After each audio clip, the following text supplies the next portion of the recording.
मेरे हृदय मंदिर के आराध्य मेरे सतगुरुदेव संत गोपीदास साहब के चरण कमलों में अनंत बंदगी करते हुए यहाँ उपस्थित आप सभी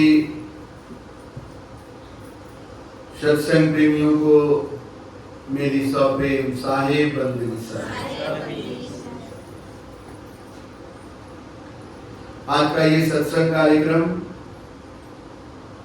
धनवार ग्राम में अयोध्या जी के द्वारा आयोजित किया गया है।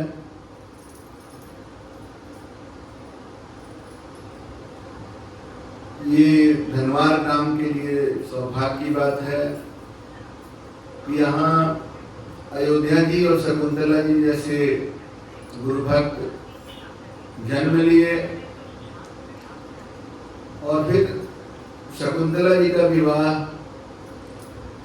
प्रकाश केसरी जी से हुआ जो बरहीडी के रहने वाले हैं, और वहां से शकुंतला जी का परमात्मा के प्रति अनुराग और गुरु भक्ति प्रकाश जी के सानिध्य में आगे बढ़ा और उनके जीवन में सद्गुरु गोपीदास साहेब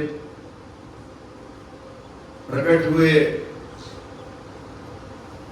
पति पत्नी ने उन्हें पहचाना, उनके शरणागत हुए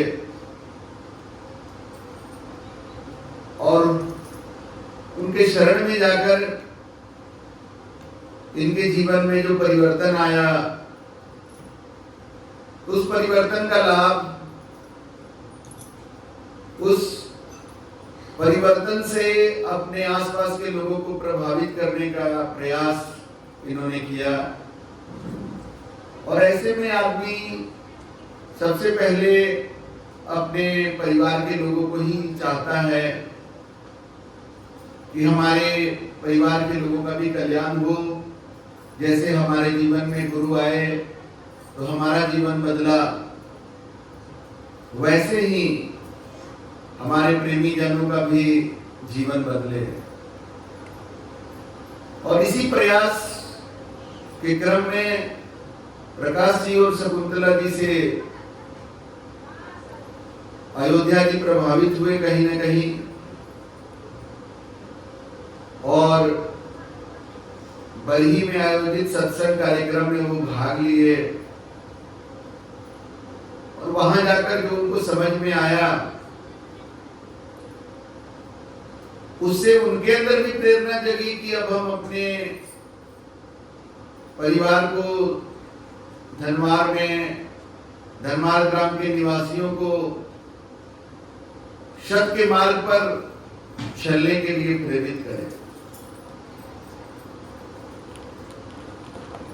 तो ऐसा नहीं है कि जिनके जीवन में गुरु नहीं होते हैं वो झूठ के मार्ग पर चलते हैं। जिनके जीवन में गुरु होते हैं वही सत्य के मार्ग पर चलते हैं, ऐसा बात नहीं है। लेकिन अपने जीवन में गुरु बनाने का मतलब होता है एक निर्णय कि अपने अपने हिसाब से सत्य पर तो चल रहे हैं लोग, लेकिन अपने अपने हिसाब से चलने से काम तो बन रहा नहीं है।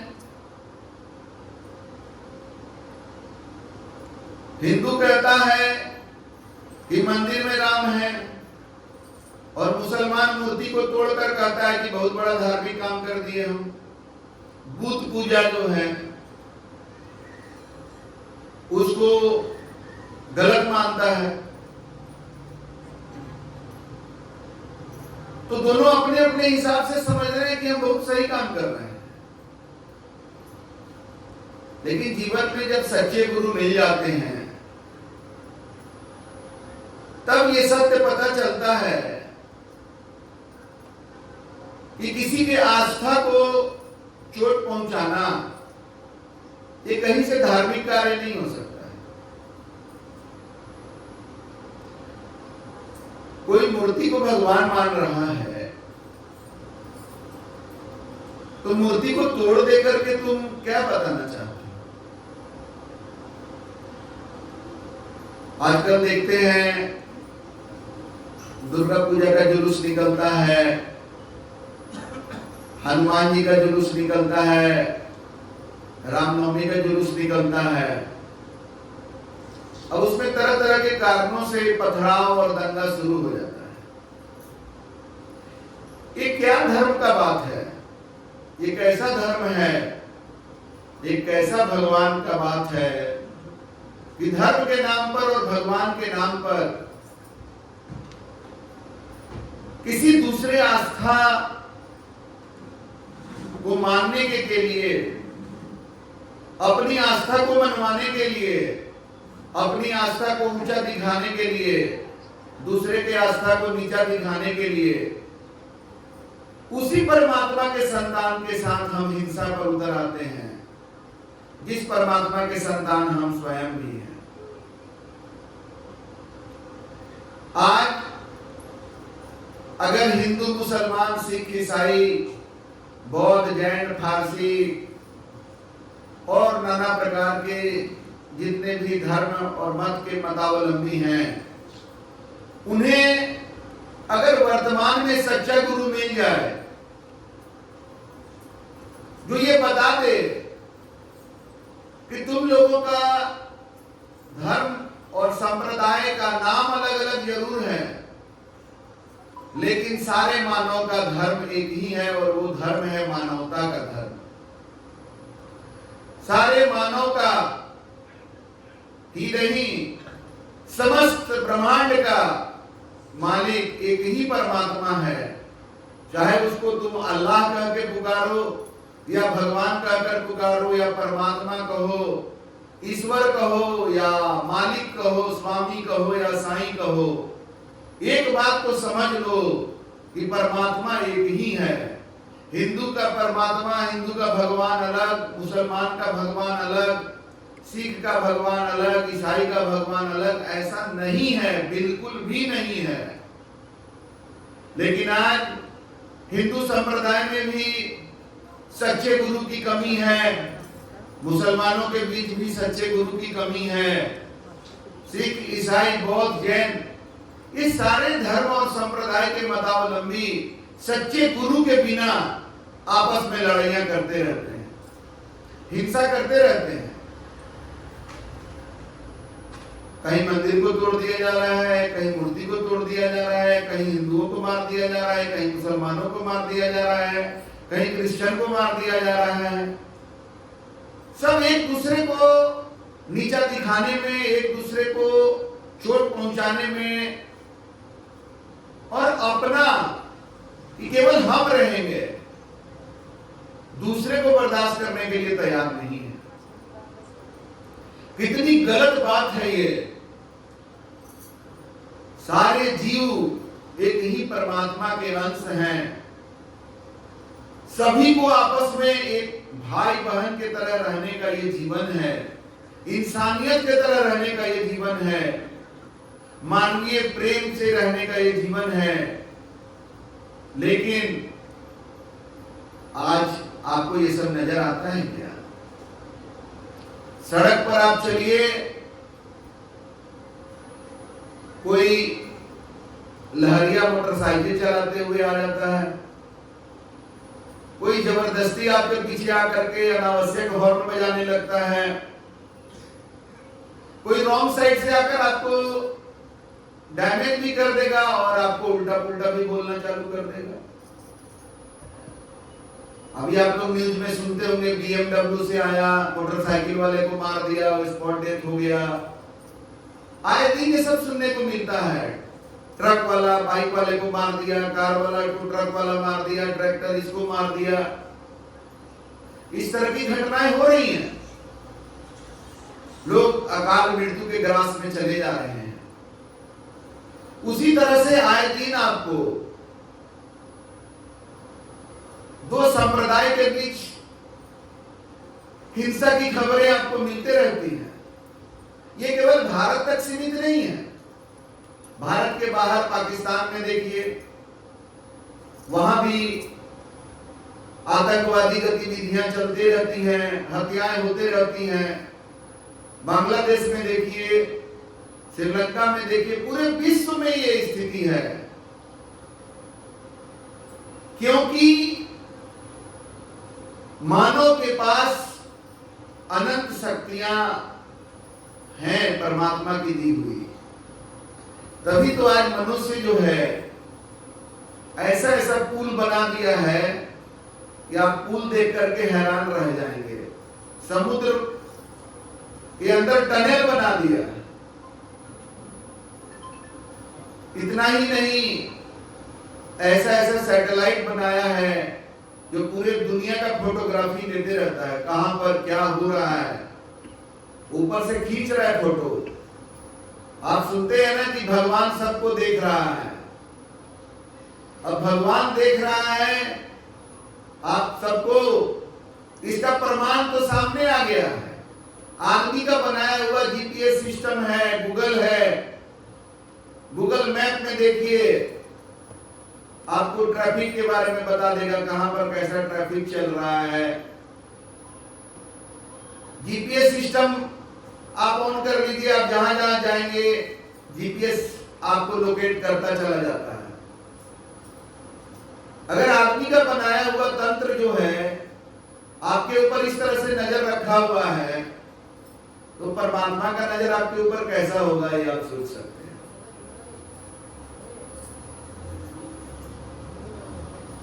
तो आज परमात्मा का दिया हुआ जो शक्ति है, जिससे आदमी ऐसा ऐसा मिसाइल बना रहा है, रॉकेट बना रहा है, जहाज बना रहा है, मंगल ग्रह पर अपना यान भेज दे रहा है, शक्तियां तो इतनी हो गई हैं, लेकिन उसको दिशा देने वाला, उस शक्ति को सही दिशा में आगे ले जाने वाला और मानव जीवन का जो सर्वोपरि लक्ष्य है उसको हासिल करा देने वाला गुरु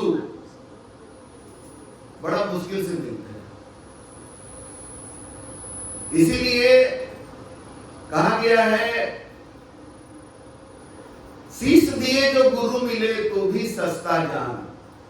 सच्चे गुरु अगर अपना सर दे देने से भी मिल जाए तो भी सस्ता समझना, कितना दुर्लभ है।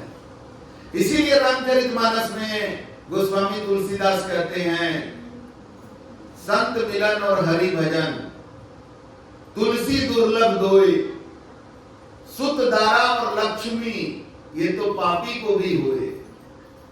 आज बीवी बच्चा और धन संपत्ति बनाने में ही लोग लगे पड़े हैं और इतरा रहे हैं। कोई बीवी सुंदर है, इस पर इतरा रहा है, किसका पति बड़ा हैंडसम है, उस पर इतरा रहा है, किसी का बाल बच्चा पढ़ने में तेज है, वो उस पर इतरा रहा है, कोई थोड़ा जमीन वमीन खरीद लिया उसका ऐठन देखिए, फिर कोई थोड़ा बड़ा गाड़ी पर चल रहा है तब देखिए। और बड़ा गाड़ी पर चलने वाला का क्या कहें, साइकिल पर चलने वाला का कहां घमंड कम है, रिक्शा चलाने वाले का घमंड कम है क्या? घमंड में कमी नहीं है। अलग अलग कारणों से आदमी अपने अहंकार के नशा में मदमस्त होकर के चला जा रहा है। लेकिन ये सब चीज आप कितना भी बटोर लेंगे, आपके जीवन का कल्याण इससे नहीं हो सकता है। अगर होना होता तो सिकंदर का नाम आप सुने होंगे, यूनान का राजा था और वहां से वो पूरा विश्व जीतते जीतते इंडिया आया, इंडिया को भी जीत लिया और इंडिया से अतूट संपत्ति, हीरा जवाहरात, यहां से और बहुत सारे महिलाओं को, पुरुषों को बंदी बना करके, गुलाम बना करके यहां से वापस चला गया। उसको विश्व विजेता सिकंदर बोला जाता है। तो इतना कुछ जीतने के बाद आज कोई है जो इतना जमीन जिसके पास होगा, कितना कितना देश को जीत लिया।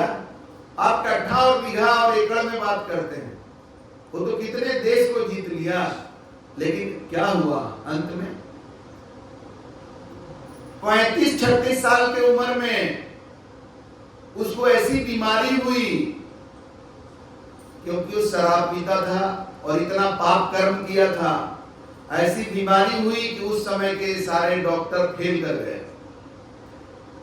जितने भी डॉक्टर और वैद्यराज थे बड़े बड़े, सभी ने कह दिया कि अब आपकी मौत को कोई रोक नहीं सकता है।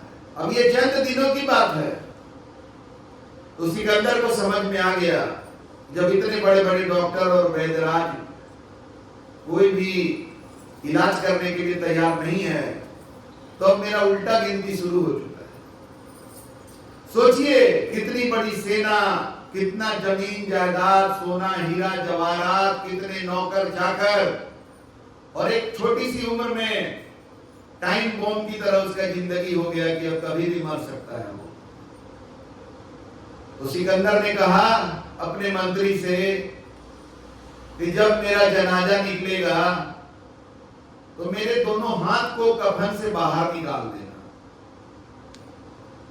और हमारे मुट्ठी को खोल देना। तो मंत्री ने पूछा कि जहां बना, आप ऐसा क्यों करना चाहते हैं, ऐसा आपके साथ क्यों किया जाए, इसके पीछे क्या रहस्य है? तो सिकंदर ने कहा कि मैं जीवन भर लूटपाट किया, अत्याचार किया, लड़ाइयां की, तो मैं दुनिया को जीतेगी तो कोई सही सबक, कोई सही ज्ञान नहीं दे पाया, लेकिन मैं चाहता हूं कि मरने के बाद ही सही दुनिया को एक संदेश देते जाऊं कि इतना विश्व विजेता सिकंदर, इतना बड़ा विश्व विजेता सिकंदर भी जब जा रहा था इस दुनिया से तो उसके हाथ खाली थे, उसके साथ कुछ भी नहीं गया। कितने बड़े ज्ञान की बात है। आज सिकंदर को इस दुनिया से गए 2200 साल से भी ज्यादा हो गया, लेकिन आज तक दुनिया के लोग ये समझ नहीं पा रहे हैं, ये जमीन जायदाद और रुपया पैसा जिसके लिए वो अपने भाई तक का गला काटने में दिक्कत नहीं महसूस करते हैं, संकोच नहीं महसूस करते हैं, आज भाई भाई का खून का प्यासा हो जाता है पैसा को लेकर के, जमीन जायदाद को लेकर के, बाप बेटा के बीच जमीन जायदाद को, पैसा को लेकर के कलह है, तनाव है, वैमनस्य है। सोच कर देखिए कि जो दो भाई आपस में कितने प्रेम से रहा करते थे। अभी हम लोग आ रहे थे तो रोड पर देखे 8-10 साल का 3 लड़का था, तीनों लड़का एक दूसरे के कंधा पर हाथ रख के गलबहियां करके चल रहा था। सोचिए आज कितना प्रेम वो सबके बीच में दिख रहा था। ऐसे ही दो भाई बहन आपस में खेलते कूदते पढ़ते लिखते बड़े हो जाते हैं और एक समय के बाद माँ बाप के जमीन का हिस्सेदारी के लिए, माँ बाप का सोना और पैसा का हिस्सेदारी के लिए आपस में कलह करते हैं, क्लेश होता है, तनाव होता है, लड़ाइयां हो जाती हैं, हत्याएं हो जाती हैं, केस मुकदमा हो जाता है। इस तरह का पैसा, इस तरह का जमीन जायदाद किस काम का है? संतों की वाणी आप सुनेंगे, समझेंगे तो कितना जीवन में शांति आता है। देखिए सत्संग की क्या महिमा है, देखिए कि साधु संतों की वाणी कैसी होती है। सदगुरु कबीर इस पर कहते हैं, सहज मिले सो दूध बराबर। माँ बाप का हिस्सा में से अगर तुम्हें सहजता से जो मिल जाए तो उसको दूध के बराबर समझो। ये केवल माँ बाप का हिस्सा कहीं बात नहीं है, कहीं पर भी सहज मिले सो दूध बराबर, मांगे मिले सो पानी, कहे कबीर सो रक्त बराबर, जामे खींचा तानी।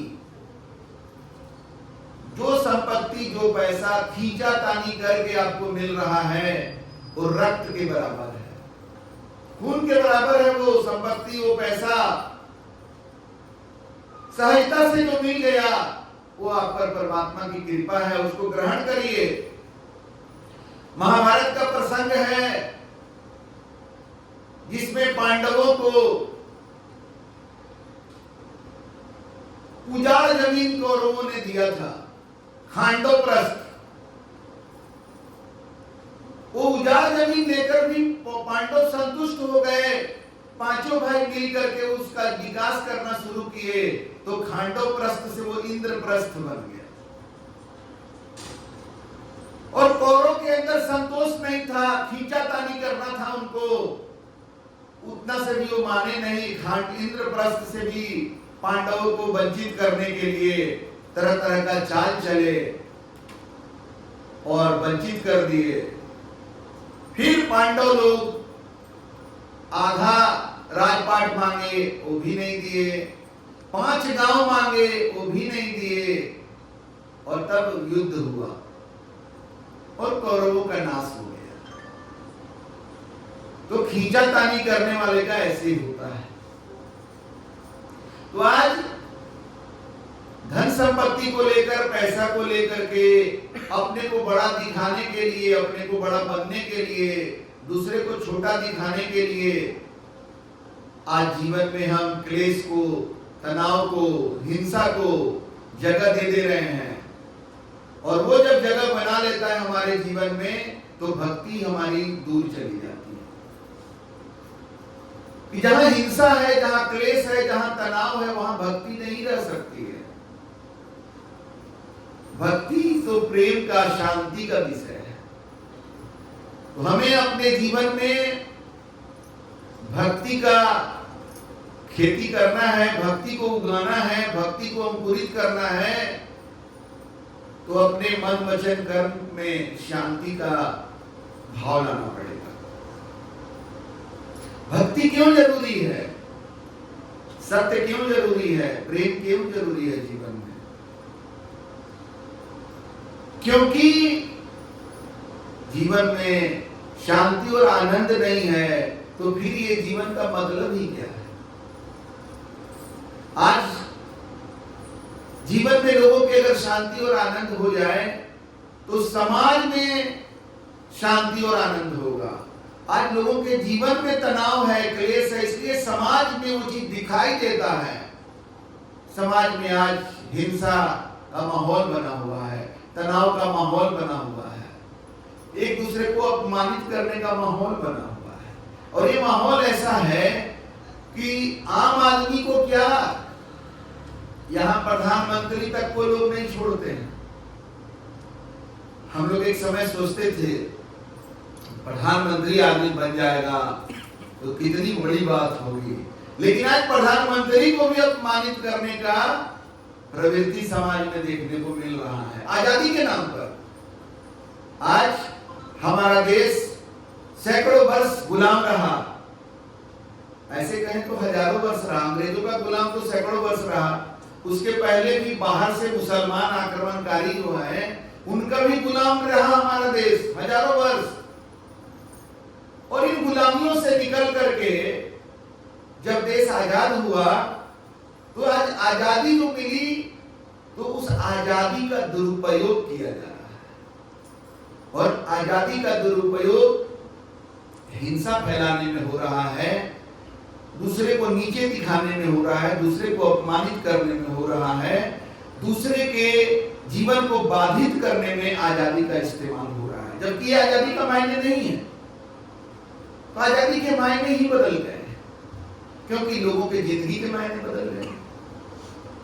तो आज अगर हमारे जीवन में संत होते हैं, सच्चे गुरु होते हैं, तो हमें सही मार्गदर्शन करते हैं और उनके मार्गदर्शन से हमारा जीवन सत्य, प्रेम और शांति से भर जाता है। तो जिनके जीवन में गुरु होते हैं और जिनके जीवन में गुरु नहीं होते हैं, उनमें बड़ा फर्क ये है कि गुरु बनाने का मतलब होता है कि निर्णय लेना कि नहीं, हम सत्य के मार्ग पर चलने का निर्णय लेते हैं। और गुरु नहीं होने का मतलब है कि हमारा निर्णय यही है कि हमको जब मन करेगा तो सच बोलेंगे, जब मन करेगा तो झूठ बोलेंगे। कब सच बोलना है, कब झूठ बोलना है, जब हमको जैसा मन करेगा वैसा हम करेंगे। लेकिन जब जीवन में हम गुरु बना लेते हैं तो हम ये निर्णय लेते हैं कि अब गुरु हमारा जैसा मार्गदर्शन करेंगे हम वैसा ही करें।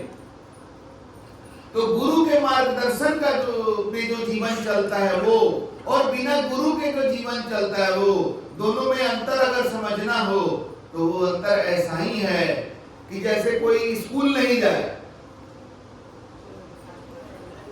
और अपने को समझे कि हम बहुत ज्ञानी हैं, और कोई स्कूल जा रहा है, वहां टीचर से मार्गदर्शन ले रहा है, ज्ञान ले रहा है, जानकारी ले रहा है, टीचर परीक्षा देते हैं, वो परीक्षा में भाग लेता है और उसके बाद वो पास करता है, सर्टिफिकेट लेता है।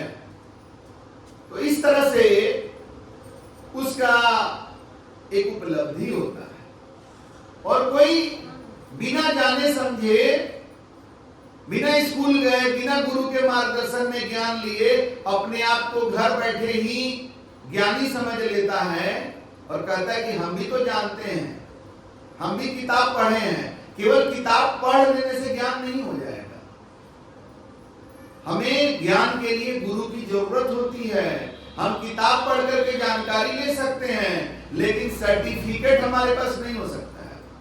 सर्टिफिकेट तो कोई गुरु के संस्था ही हमें दे सकती है, बिना गुरु के हमें सर्टिफिकेट नहीं मिल सकता है। कोई दूसरा हमारा कॉपी चेक करेगा, कोई दूसरा हमारा एग्जामिनेशन लेगा, तभी जाकर के हमें सर्टिफिकेट मिल सकता है। हम खुद अपना परीक्षा कैसे ले सकते हैं, हम खुद अपने को नंबर कैसे दे सकते हैं?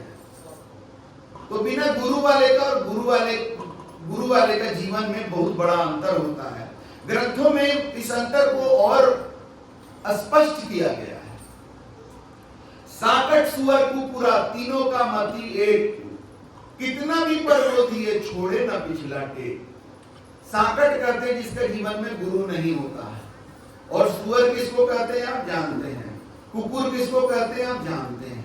तो ग्रंथों में जिनका गुरु नहीं होता उनका तुलना सुअर और कुत्ता से क्यों किया गया है?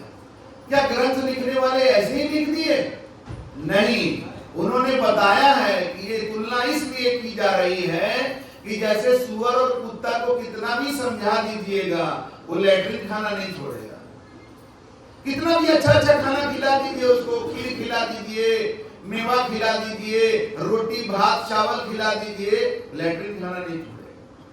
वैसे ही किसके जीवन में गुरु नहीं होते उसको कितना भी अच्छा अच्छा बात समझा दीजिए, सब समझ लेगा, लेकिन कहेगा लेकिन खैनी खाना अभी नहीं छोड़ेंगे, अभी दारू पीना अभी हम नहीं छोड़ेंगे, अभी मांस खाना हम नहीं छोड़ेंगे। और नहीं तो कहेगा अच्छा ठीक है मांस खाना छोड़ देते हैं, दारू पीना छोड़ देते हैं, खैनी खाना छोड़ देते हैं। अब कुछ समय बाद बोलेगा देखिए ना क्या करें, हम तो छोड़ दिए थे, मेरा दोस्त लोग जबरदस्ती खैनी खिला दिया, मेरा पड़ोसी वाला, मेरा घर वाला हमको जबरदस्ती मांस खिला दिया, हमको जबरदस्ती दारू पिला दिया।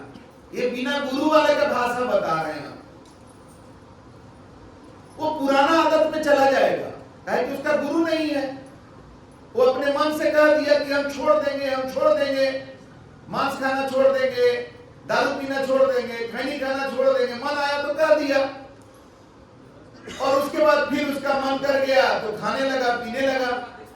लेकिन जिसके जीवन में गुरु होते हैं वो अपने गुरु के चरण में जब बंदगी करके शपथ ले लेता है, ये गुरुदेव आज आपने हमारा आंख खोल दिया, मांस मछली खाना ये तो बहुत बड़ा निर्दयता का काम है।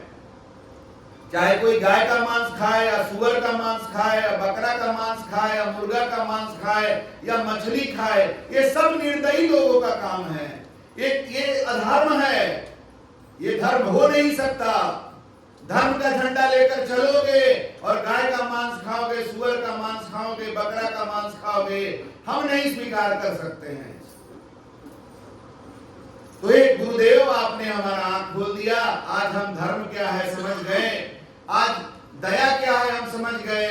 दया का मतलब होता है सभी जीवों पर दया करना, कमजोर जीवों को तड़पा तड़पा के मार देना और उसका चमड़ा उखाड़ करके, उधेड़ करके, उसका गोटी गोटी टुकड़ा टुकड़ा करके खा जाना, ये कोई दया नहीं है, ये कोई धर्म नहीं है, ये कोई धर्म ऐसा नहीं सिखा सकता।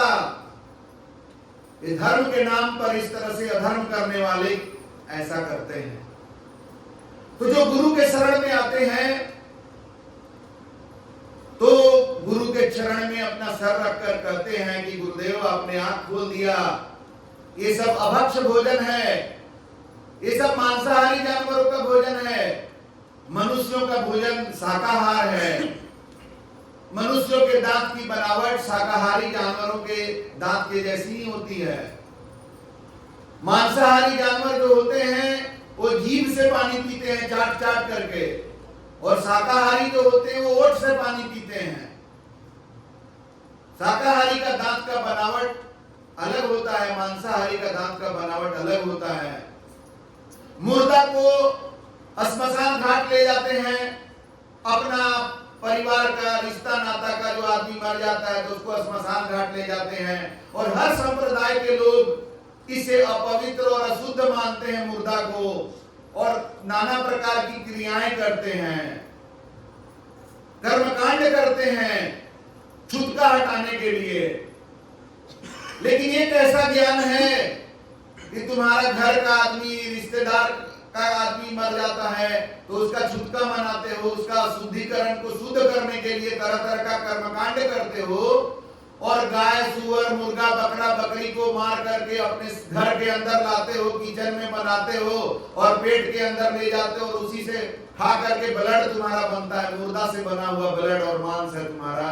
ये कहाँ का शुद्ध शरीर है, कहाँ का पवित्र शरीर है? और एक ऐसा ज्ञान है तुम्हारा कि आदमी मरा तो मुर्दा हो गया, शुद्ध हो गया, और जानवर मरा तो शुद्ध हो गया, उसको अपने शरीर के अंदर ले जा रहे हो, खिला अपना खा जा रहे हो, भोजन कर जा रहे हो, पेट में जा रहा है, उसी से तुम्हारा ब्लड बन रहा है, मांस बन रहा है। ये कैसा ज्ञान है और ये कैसा पूजा है, कैसा भगवान है, कैसा धर्म का बात है भाई?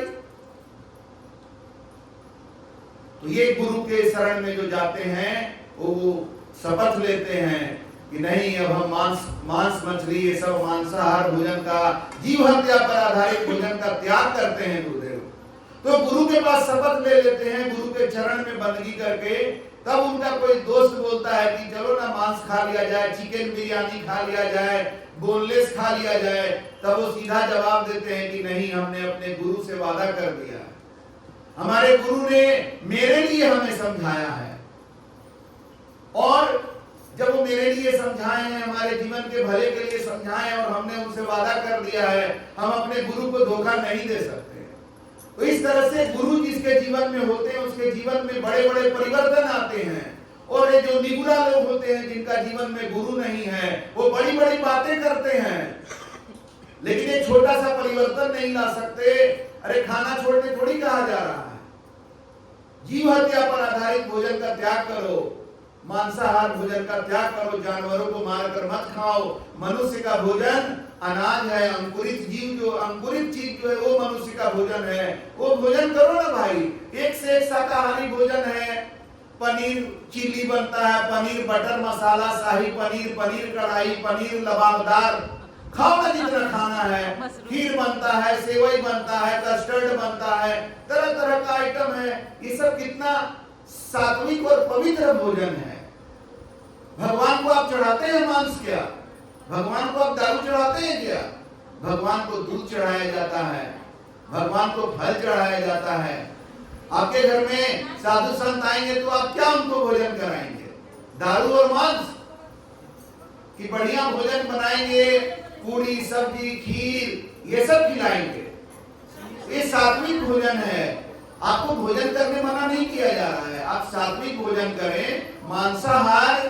मांसाहारी जानवरों के लिए होता है, आदमी के लिए, मनुष्य के लिए, मानव जीवन के लिए मांसाहार भोजन नहीं होता है। आप किसी भी संप्रदाय और धर्म को मानते हैं, कोई धर्म और सही संप्रदाय इस बात की इजाजत नहीं देता, इस बात के लिए रोक ही लगाएगा कि इस तरह का कर्म हमें नहीं करना चाहिए।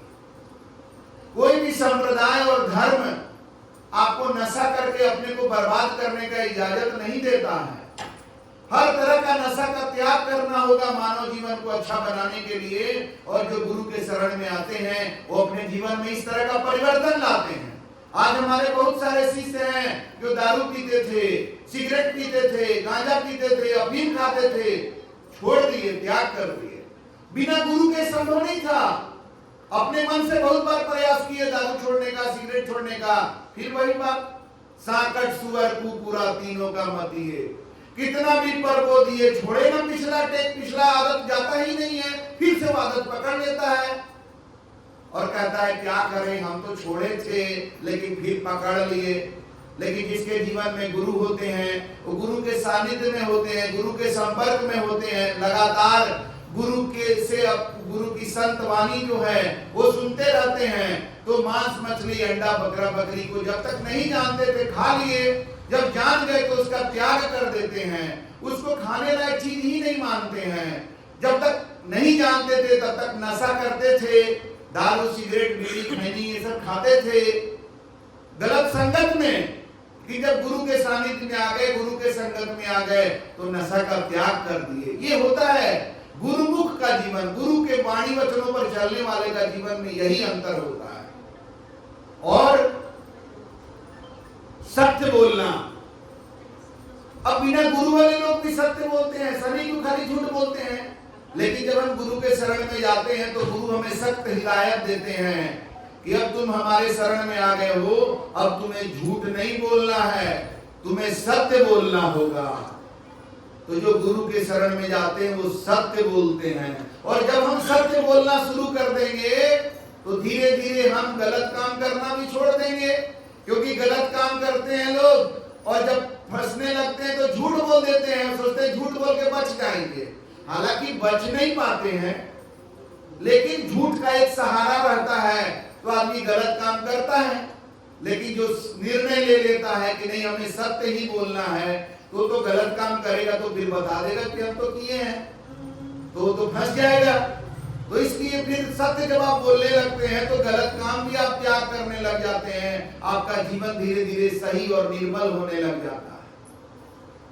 और अभी बताए ना कि निर्मल मन जन सो मोहि पावा। आज दुनिया भगवान को खोज रही है, गॉड को खोज रहा है, अल्लाह को खोज रहा है। कहाँ मिलेंगे भगवान, कहाँ मिलेंगे अल्लाह? कोई मक्का मदीना जा रहा है, कोई काशी जा रहा है, कोई केदारनाथ जा रहा है। अरे जिस दिन तुम सही हो जाओगे, तुम जहां रहोगे वहीं भगवान है। और जब तक तुम गलत है, तुम कहीं भी चले जाओ, मक्का मदीना जाओ, काशी जाओ, केदारनाथ जाओ, बद्रीनाथ जाओ, वैष्णो देवी जाओ, तुम्हारे जाने से वो जगह भी गलत हो जाए, क्योंकि तुम गलत हो। गलत आदमी जहां जाएगा वो गलती अपना ले जाएगा और वो जगह को भी अपवित्र और गलत अशुद्ध कर देगा वो। और सही आदमी जहां होता है वो जगह ही मंदिर मस्जिद बन जाता है, वो जगह ही सतलोक बन जाता है, वो जगह ही तीर्थ स्थान बन जाता है। तो सबसे महत्वपूर्ण बात है कि हमें खुद को सही करना पड़ेगा। और इसके लिए बूढ़ा होने का इंतजार मत करिएगा। लोग सोचते हैं कि गुरु के शरण में बूढ़ा होंगे तब जाएंगे। अब अयोध्या जी बेचारे सत्संग करा रहे हैं तो कुछ लोग बोलेगा अयोध्या जी तो अब इस उम्र में सत्संग कर रहे हैं, हम भी जब अयोध्या जी की उम्र में आ जाएंगे तब सत्संग करेंगे। नहीं, आप बहुत बड़ी गलती कर देंगे अगर आप ऐसा सोच रहे हैं तो। क्योंकि अयोध्या जी का सौभाग्य है कि इतना उम्र तक वो जीवित है। कौन जानता है कि इसका आयु कितना है? किसी के पास गारंटी है कि वो कब तक जिएगा? तो आप यूं ही बिना मतलब का मान के चल रहे हैं कि हम बूढ़ा होंगे तब सत्संग करेंगे, बूढ़ा होंगे तब गुरु के शरण में जाएंगे, बूढ़ा होंगे तब गलती दूर करेंगे। अब कहीं कम उम्र में टिकट कट गया तो गलत का गलत रह गए और अब भोगिए, फल भोगिए उसका। गलती का आपको संशोधन करने का भी समय नहीं मिलेगा। तो आज का समय और अभी का समय परमात्मा का दिया हुआ बेस्ट समय है। कल को किसने देखा है? भविष्य को किसने देखा है? जो बीत गया सो कभी लौट कर नहीं आएगा। जो भविष्य है उसका अता पता नहीं है। वर्तमान ही सत्य है। आप सभी आज वर्तमान में सत्यवाणी सुन रहे हैं, सत्संग कर रहे हैं। आज ही निर्णय आपको लेना होगा कि अब आगे का जीवन हम सत्य पर बिताएंगे, सत्य के मार्ग पर चलकर बिताएंगे। कोई तरह का नशा करके जीवन का नाश नहीं करेंगे, कोई तरह का मांसाहारी चीज खा करके हम अपने जीवन को अशुद्ध और अपवित्र नहीं करेंगे। ये निर्णय आपको लेना पड़ेगा। क्या हुआ? लाइट सेट करा देगा तो खराब है इसका। जनरेटर खराब हो गया जी सर, कुछ पार्ट उसका टूट गया है जी। उस समय से ही कह रहा था। अच्छा, जी लाइन आ गया है। जी सर, हाँ हाँ हाँ, ठीक है।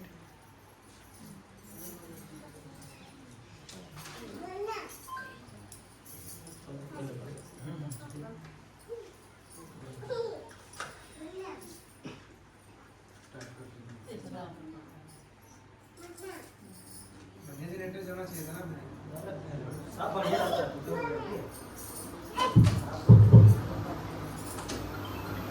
तो आज यहाँ पर सत्संग में आए हुए लोग या जो भी लाउड स्पीकर के थ्रू भी सुन रहे हैं, कहीं से भी कोई सुन रहा है, आज अगर एक आदमी भी कोई निर्णय ले लेता है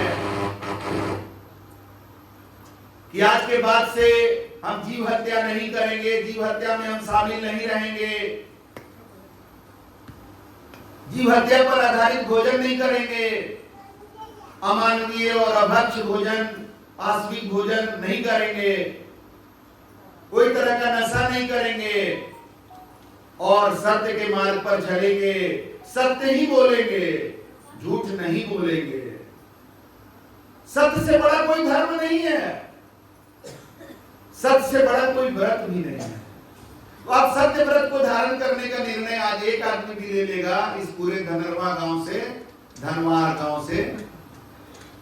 तो आज हमारा पटना से यहाँ आना, अयोध्या जी, प्रकाश जी, शकुंतला जी के अथक प्रयास से ये सत्संग कार्यक्रम का आयोजित करना और यहाँ पधारे जो साधु संत हैं, जो सत्संग प्रेमी हैं, इन सब का आना, समय निकालना सार्थक हो जाएगा। और जो निर्णय लेंगे उनका जीवन का क्या कहना। मांस मछली खाने का त्याग जब आप करेंगे तो शुरू में थोड़ा आपको तकलीफ लगेगा, लेकिन जब 6 महीना हो जाएगा ना, तब जाकर आपका खून शुद्ध होगा।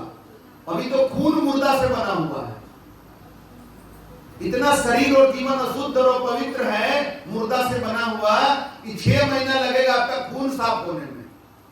और जब 6 महीना हो जाएगा तब आपका तन शुद्ध होगा और मन भी शुद्ध हो जाएगा। तब आप जिधर चलेंगे आप स्वयं को मंदिर बना लेंगे, आप स्वयं इबादत के जगह बन जाएंगे और आपके दिल में परमात्मा का प्रार्थना, पूजा, इबादत चलता रहेगा। मंदिर, मस्जिद, चर्च, गिरजाघर, गुरुद्वारा आपके लिए एक प्रार्थना स्थल बन जाएगा, भगवान को खोजने का जगह नहीं बनेगा। ये सारे जो मंदिर, मस्जिद, गिरजाघर है, गुरुद्वारा हैं, ये प्रार्थना स्थल हैं, ये चिंतन करने का जगह है, ये ध्यान करने का जगह है, भगवान को ढूंढने का जगह नहीं है। भगवान तो सब जगह है और सबसे पहले आपके दिल में है, आपके अंदर है और अंदर से ही आपको चला रहे हैं और अंदर से ही आपको देख रहे हैं। परमात्मा का जीपीएस सिस्टम आपके मोबाइल में नहीं है, आपके दिल में उनका जीपीएस सिस्टम लगा हुआ है। वो जीपीएस सिस्टम सारा रिकॉर्डिंग कर रहा है आपका कि आप जीवन में कहां कहां भटक रहे हैं, किधर किधर चल रहे हैं, क्या क्या कर्म कुकर्म कर रहे हैं, सारा जीपीएस सिस्टम में रिकॉर्ड हो रहा है और उसका रिजल्ट आपको मिल जाएगा, मिल रहा है और आगे भी मिलता रहेगा। आप अपने जीवन में सही फल चाहते हैं, कोई यहाँ नहीं होगा ये बोलेगा कि गुरुजी हमको ना बहुत दिन हो गया दुख नहीं मिला है, थोड़ा दुख दे देते गुरुजी हमको। कोई ऐसा नहीं मिलने वाला है। सब लोग चाहता है सुख, लेकिन करनी करता है दुख भोगने वाला। पेड़ लगाना है आम का तो पेड़ बबूल का लगाएगा, अब फल खाना होगा तो आम का खोजेगा, तो कहां से मिलेगा। 4 वेद 6 शास्त्र में बात लिखा है दोए, सुख देते सुख होता है, दुख देते दुख होए। जो दूसरे को दुख देगा उसको जीवन में दुख ही मिलेगा।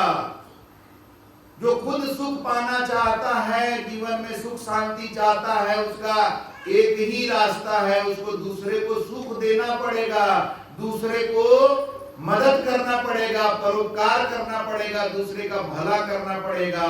कर भला तब हो भला, ये नियम है।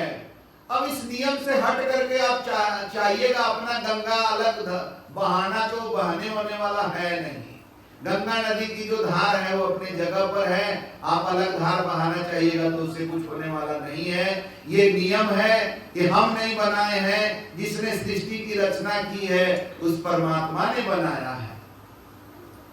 आप अगर एक दुकान खोल लेते हैं तो आपका दुकान में चोरी कैसे न हो इसका कितना व्यवस्था करते हैं। तो परमात्मा ने मुर्गा बनाया, मछली बनाया, बकरा बनाया, गाय सुअर बनाया है, तो उसका रक्षा का व्यवस्था परमात्मा नहीं करेंगे, ऐसे ही छोड़ देंगे आदमी के भरोसे। अरे आदमी के भरोसे छोड़ देंगे तो क्या होगा, सबको खा करके बर्बाद कर देगा। आग लगी संसार में, झरझर गिरे अंगार, संत न होते जगत में तो जल जाता संसार। आज साधु संत नहीं होते, गुरुजन नहीं होते तो ये संसार में आज लोग आग लगा दिए रहते। ऐसे ऐसे लोग हैं, ऐसा ऐसा संगठन है जो दुनिया में आग लगा देना चाहता है, नाश कर देना चाहता है।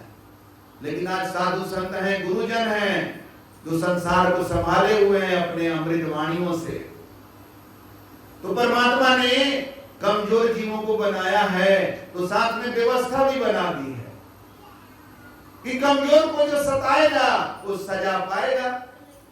अब देखिए ना, नारी और पुरुष को बनाए भगवान, तो नारी को शारीरिक रूप से कमजोर बनाए हैं, लेकिन महिलाएं मानसिक रूप से बहुत मजबूत होती हैं, और पुरुष शरीर से मजबूत है लेकिन मानसिक रूप से बड़ा कमजोर होता है पुरुष। इसीलिए देखिएगा पुरुषों को बड़ा सहारा का जरूरत पड़ता है। तो कोई माँ के आंचल में चल के छुप जाता है, कोई पत्नी का सहारा चाहता है, कोई बाप का सहारा चाहता है, लेकिन महिलाएं पति को भी सहारा देती हैं, बाल बच्चा को भी सहारा देती हैं, और विपरीत परिस्थितियों में आप देखेंगे कि महिलाएं घर को संभाल देती हैं। शरीर से कमजोर हैं तो पुरुष लोग मौका पाते हैं, क्रोध कंट्रोल में नहीं होता है तो मारपीट कर देते हैं महिलाओं के साथ। तो शरीर से कमजोर समझकर महिलाओं पर हाथ चलाने वाले होशियार रहें। उनका हाथ पांव में ऐसा बीमारी होगा ना कि याद आ जाएगा कि महिला पर, कमजोर पर हाथ चलाने का अंजाम क्या होता है। क्योंकि परमात्मा ने बनाया है शरीर से कमजोर इसके लिए नहीं कि तुम उसको मारते पीटते रहो, इसलिए बनाया है कि वो बनावट ही ऐसा है कि मस्तिष्क से मजबूत बनेगा तो शरीर से कमजोर हो जाएगा। बच्चा पैदा करने के लिए महिलाओं में जो व्यवस्था किया गया उसके चलते वो शरीर से कमजोर है। वो अपने को कमजोर करके भी आज सृष्टि को आगे बढ़ा रही है। तो महिलाओं के साथ हिंसा करने वालों का कभी भला नहीं हो सकता। लेकिन हाँ, इसमें एक सावधानी भी है। अब कई बार कुछ महिलाएं भी इतना बकवास करती हैं कि मारने के अलावा कोई उपाय भी नहीं समझ में आता। तो महिला हो तो एक कंट्रोल से बात करना भी सीखना पड़ेगा। तो दोनों बातें हैं, महिला के कमजोरी का फायदा भी मत उठाओ और महिला भी अपना मर्यादा का फायदा ना उठाएं, तभी चल पाएगा। तो हम ये कह रहे थे कि परमात्मा ने महिला को शरीर से कमजोर बनाए तो बना के छोड़ नहीं दिया कि जो चाहो मत करो, इसके साथ कर दो, ऐसा नहीं है। उसके लिए सजा भी बनाया है। तो वैसे ही परमात्मा ने मुर्गा जैसा कमजोर जीव बनाया है कि बेचारा उड़ भी नहीं सकता है, ज्यादा तेज दौड़ भी नहीं सकता है। उसको थोड़ा दौड़ा दोगे, थोड़ा उधर बैठ जाइए, वहां जाकर बाहर में कुर्सी पर बैठ जाइए, तो उसको जो है दौड़ा करके पकड़ सकते हो। बेचारा का गर्दन भी पतला रहता है, हाथ से मरोड़ दोगे तो भी मर जाएगा। वैसे ही बकरी है बेचारी, वैसे ही मछली है, जल की रानी है, पानी से निकाल दो तड़पड़ाने लगती है। इसका मतलब नहीं कि जिसको जो मन में आएगा वो करेगा, कर सकते हो। आदमी को परमात्मा ने अपने रूप में बनाया है, अपना शक्ति देकर बनाया है। तो आदमी के पास तो इतना शक्ति है कि हाथी को भी कंट्रोल करके रखा हुआ है, शेर को भी नचा देता है आदमी। लेकिन इसका मतलब ये नहीं है कि तुम कमजोर के साथ अत्याचार करोगे, अन्याय करोगे, उसकी हत्या कर दोगे तो परमात्मा तुम्हारा मुंह देखते रहेंगे, तुमको छोड़ देंगे, बकस देंगे, ऐसा नहीं है। जीव मत मारो बापुरा, सबका एक ही प्राण, जीव हत्या कटे नहीं, कोटिन पढ़ो पुराण। जीव हत्या का पाप कटने वाला नहीं है, वो काटने वाले, पाप को काटने वाले सिर्फ गुरु होते हैं, जो गुरु के शरण में जाकर जब हम क्षमा मांगते हैं कि आज के बाद से कभी हम जीव हत्या नहीं करेंगे, तब हमारा पुराना पाप कट सकता है। दुर्बल को न सताइए, जाकी मोटी हाय। आप दुर्बल जिसको समझ रहे हैं, कमजोर जिसको समझ रहे हैं, चाहे कोई महिला को अबला समझ रहा हो या कोई मुर्गा को कमजोर प्राणी समझ रहा हो और कमजोर समझकर उसको सता रहा हो, तो ये बात जान लो कि दुर्बल वो जरूर है, लेकिन उसका हाय मोटा है। दुर्बल को न सताइए, जाकी मोटी हाय। मरे जीव के खाल से लोहा भस्म हो जाए। मरा हुआ जानवर का खाल से लोहार लोग बनाता है वो पंखा, जो लोहा का भट्टी में, लोहार के भट्टी में वो आग को बढ़ाने में मदद करता है और उसके उस आग से लोहा भस्म हो जाता है। तो एक मरा हुआ जानवर का खाल से लोहा भस्म हो सकता है, तो जीव जो है जिसको तुम दुर्बल समझ रहे हो, उसका हाय से तुम बर्बाद हो जाओगे। इसलिए कमजोर का हाय मत लेना, उसका हाय बहुत मोटा होता है, भले वो कमजोर है, हाय बहुत मोटा है। तो जो गुरु भक्त होते हैं, जो गुरु के बताए मार्ग पर चलते हैं, वो गलत भोजन नहीं करते, गलत नशा नहीं करते, वो झूठ नहीं बोलते, वो दुर्बल को सताते नहीं हैं, वो लोगों को अपमानित नहीं करते, लोगों को सम्मानित करते हैं, लोगों को नीचा नहीं दिखाते, लोगों को ऊंचा उठाते हैं। ये सब सत्संग करने वालों के जीवन में ये सब गुण कैसे आने लग जाते हैं आपको पता नहीं चलेगा। आपको इसके लिए कुछ विशेष करने की जरूरत नहीं है, बस सत्संग में आते रहने की जरूरत है, साधु संतों के सानिध्य में बने रहने का जरूरत है, बाकी सब ऑटोमेटिक होगा। अभी देखिए ना, आप लोग बैठे हुए हैं, हम बोले जा रहे हैं, आपको क्या करना है? बैठ के सुनना है। बोलने वाला हम बोल रहे हैं, मुंह मेरा थक रहा है, आप लोग पैर को कभी इधर उठा ले रहे हैं, कभी पैर उधर टेढ़ा कर ले रहे हैं। अब हम देखिए पलथी मार के बैठे हुए हैं, पैर दर्द कर रहा है तो कर रहा है, आपके लिए आसान है, बस सत्संग में बैठिए, लेकिन ध्यान से सुनना है और सुनकर जीवन में उसको धारण करना पड़ेगा। कई बार हम लोगों से पूछते हैं, तब सत्संग में आए क्या फायदा हुआ? हाँ अच्छा लगा। अरे अच्छा लगा, आपसे थोड़ी पूछ रहे हैं कि अच्छा लगा कि खराब लगा। सत्संग भी जिसको खराब लगेगा तो वो आदमी है क्या? अच्छा लगने का बात नहीं है, अच्छा लगा कि अच्छा नहीं लगा, आपको अच्छा नहीं लगा क्या हो गया? सत्संग को अच्छा नहीं लगेगा कौन बात है? अरे आपने सीखा क्या? आप क्या परिवर्तन करने वाले हैं? सत्संग में आए क्या परिवर्तन किए? अरे भाई, हर सत्संग में जाकर एक चीज भी अपने अंदर परिवर्तन करिएगा तो आने वाले 5 साल 10 साल में आपका जीवन कहां से कहां बदल जाएगा। ये होता है सत्संग में जाने का मतलब, तब सत्संग में जाना आपका सार्थक होता है। एक बार एक आदमी सत्संग में जा रहा था, तो रास्ते में पेड़ के छांव में एक आदमी को बैठा हुआ देखा, तो उसकी भी इच्छा हुई कि हम भी चलते हैं, हम भी थोड़ा आराम कर लेते हैं, फिर आगे चलेंगे। तो जब वो पेड़ के छांव में गया तो आदमी उससे पूछा कि कहां जा रहे हो? बोला हम तो सत्संग में जा रहे हैं। ये सत्संग क्या होता है? सत्संग में जाने से क्या होता है? तो बोला अरे भाई, हम भी तो पहली बार ही बीवी के कहने पर जा रहे हैं, मेरी पत्नी बड़ा सत्संग में जाती है, लेकिन आज बोली कि नहीं, आज हम नहीं जाएंगे, आज आप जाइए। हमको एकदम धक्का लगा के भेज दी सत्संग।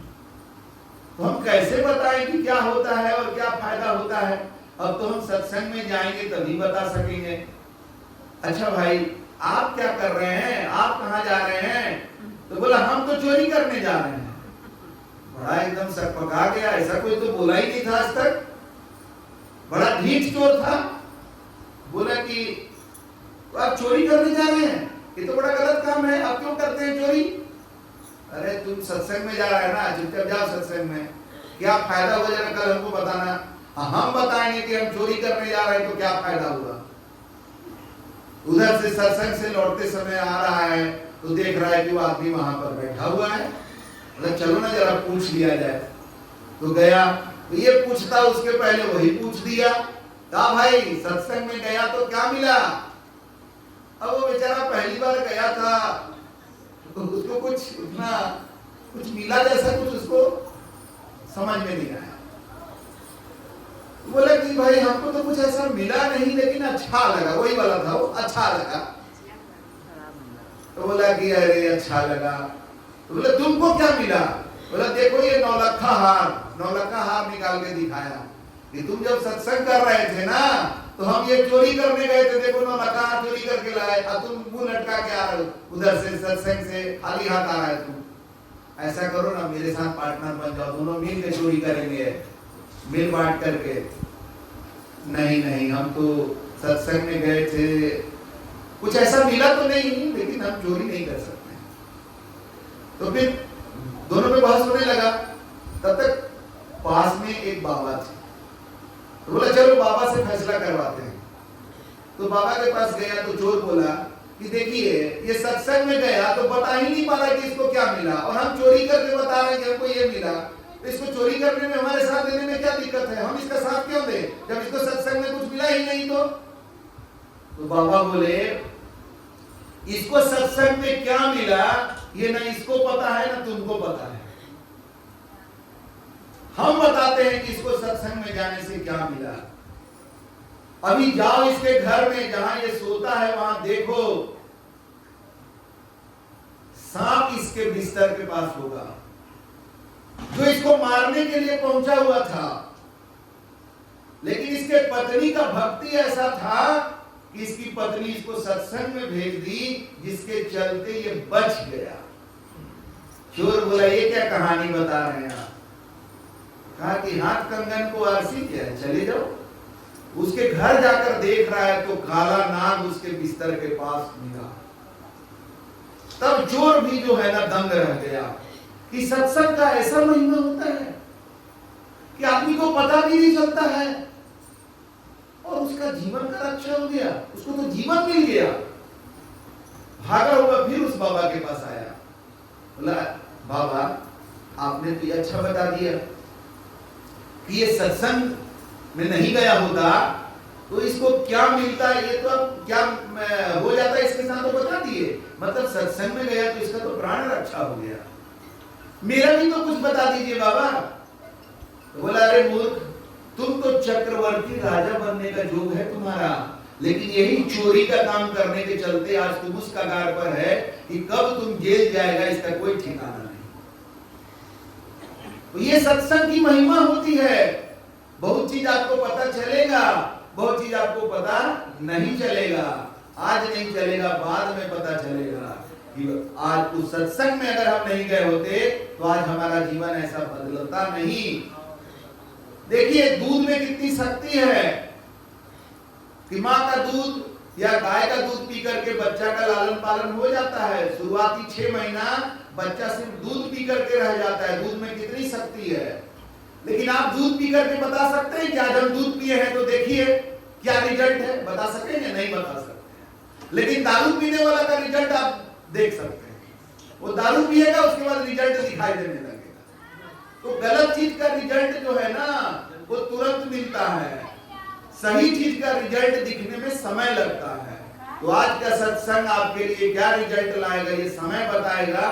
लेकिन तब जब आप जैसे नित्य कोई दूध पीता है तब उसका जीवन में स्वास्थ्य बढ़ता है, अच्छा होता है, तो आप सत्संग में लगातार बने रहेंगे तब आपका जीवन बदलेगा। इसके लिए क्या तरीका है?